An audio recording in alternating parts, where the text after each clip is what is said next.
নমস্কার বন্ধুরা, আপনারা যে খাটটি দেখছেন এটি একটি মিস্ত্রি করে রেখেছিল, 70% কাজ করেছিল। আমরা 30% কাজটি করে ফিনিশিং দিয়েছি খাটটি। আমরা প্রথমে 150 নম্বর কাগজ দিয়ে খাটটি ভালো মতন ঘষে নিয়েছি, ভালো করে চেপে চেপে ঘষে নিয়েছি।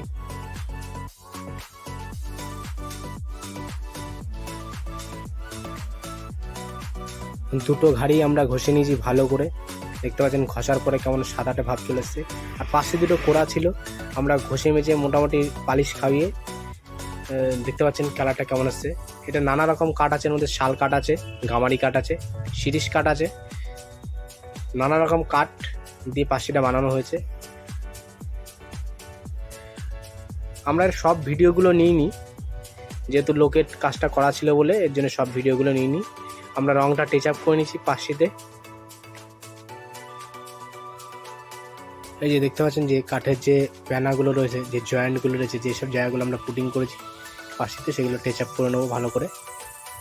পাশিটা নানান কাঠ দিয়ে বানানো হয়েছে, 4-5 রকমের কাঠ আছে। এই যে শাল কাঠ, সব সাদা বিট, গামারি কাঠের নিজে ভোলা কাঠ। আমরা রংটা টাচ আপ করে নেওয়ার পরে আমরা এখানে এশিয়ান্টের হ্যান্ড সিলার ব্যবহার করেছি।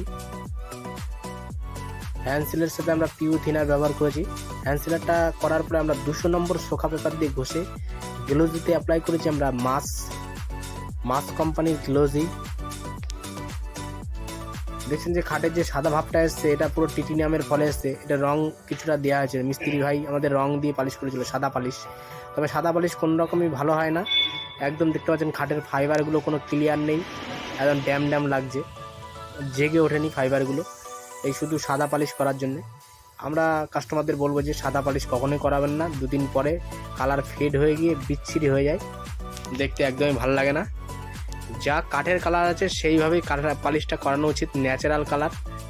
খাটটি কেমন হয়েছে জানাবেন, আর একটি লাইক, একটি কমেন্ট করে আমাদের পাশে থাকবেন, আমাদের পেজটিকে ফলো করবেন, একটু আমাদের মনোবল বাড়বে। অসংখ্য ধন্যবাদ এতক্ষণ ভিডিওটি দেখার জন্য, অসংখ্য ধন্যবাদ।